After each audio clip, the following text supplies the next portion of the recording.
guys, so I got a quick little video for you today. I actually just finished the brakes on my sister's Subaru. I had to do an oil change too, so that kind of took up most of my day. I had to do calipers, pads, all that junk. But right here, we have the new fuel system, well, fuel injection wiring harness computer system for the Camaro, and I made a decision. Actually, I kind of made the decision before I uploaded yesterday's video, and I was actually asking you guys for advice. I was just kind of having second thoughts after I found out that I could get the AC to work without by itself, even if I was using an E38 PCM. So I was kind of on the fence about whether I'm going to send this back or not. But I did make the decision to keep it. A lot of you guys who actually run this system had nothing but good things to say about it. And obviously,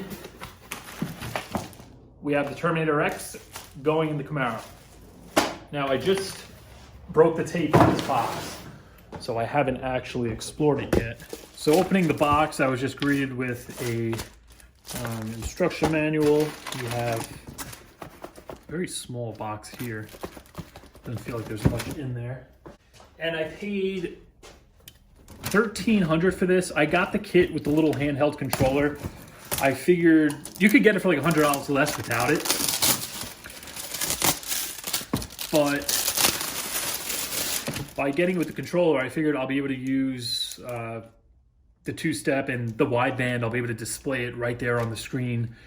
And I'll be able to actually sell the wideband that I put in my car as well as the two-step. So between those two things, me just reselling them, that alone, to me, it definitely makes up for the price. Plus, I'm really looking forward to everything being integrated. HP tuners worked absolutely fine. You can make a lot of power with HP tuners with the stock ECM. I had absolutely no intentions of going to something like this.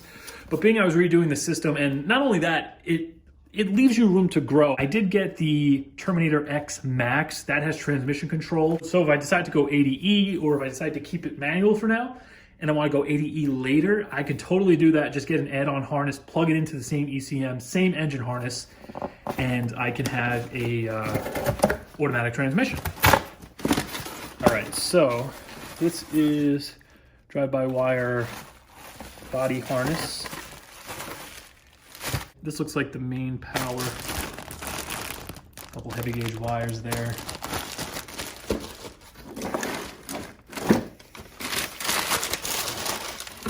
They give you a bung for the wideband sensor. But aside from being able to upgrade later on with this system, what I really like about it is the fact that the wideband is built in.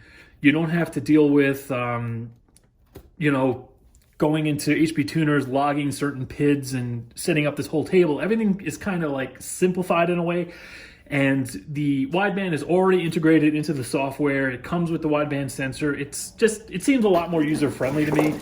And I'm by no means a tuner. I could like work a bass tune with HP tuners, like set up the VE table for anything that isn't wide open throttle. What you get for the money, it just seemed like the right way to go. Plus, obviously, I can control my AC.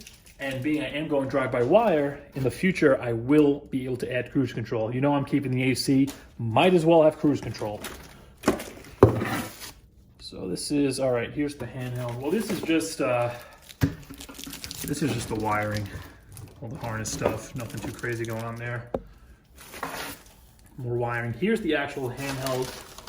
This looks like the injector harness, and I did get EV1 injectors, so I don't need any adapters. These will connect to the Deca 80s that I have in the blower right now. We have our wideband O2. Oh, they give you a little stick-on stuff. I can easily find some place to put this on the dash, just because the, well, it's nice. It gives you a holster, too. I didn't know it came with that. What the hell was that? Lost something. Oh, SD card. 8 gigabyte. 8 gig micro SD. And another great thing, being everything's integrated, you have the SD card just built into here. You don't need a laptop. You could just decide to data log whenever the hell you want. You're driving on the highway, you don't have your laptop with you. Something feels a little fishy. You want to data log, it's all there. You just beepity boop boop, whatever the hell you got to do. And boom, you're data logging. So SD card right there, that's really easy to get to. And then another thing, one of you guys commented, if I decided to upgrade to a Holley Dominator, it uses the same harness. So all I would have to do is swap out the PCM. I don't have to pull the harness and rewire everything. So it definitely kind of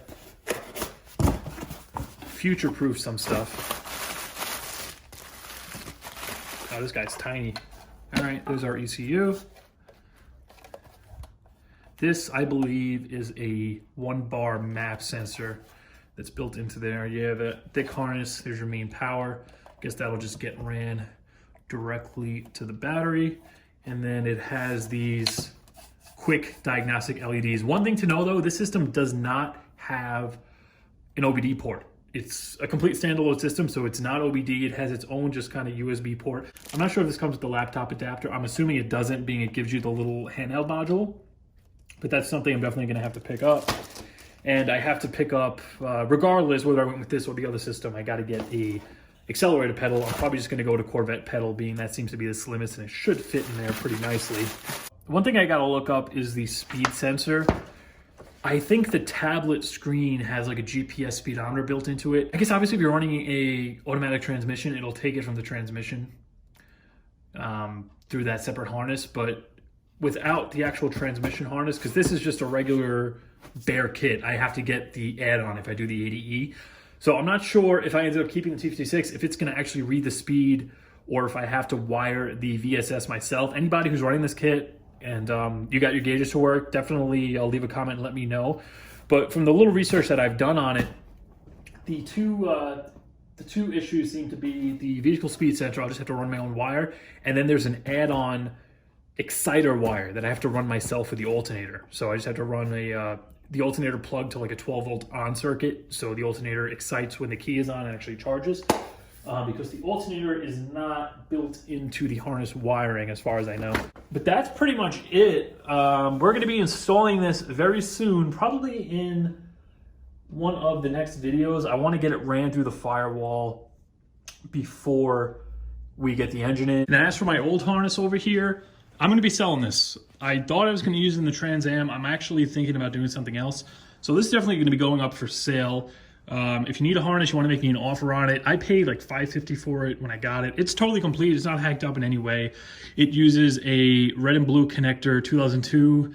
Well, I was using a 2002 PCM from a Camaro, drive-by-wire, manual transmission, T56. So it's not going to have connectors to run an automatic transmission. So if you want to make me an offer, if you need a harness, just follow me on Instagram, send me a DM. I might even make a post on it, and I'll just reply to you guys in order of the messages coming in until it's sold. So yeah, pretty much the Camaro's gonna be getting a Holley Terminator X system.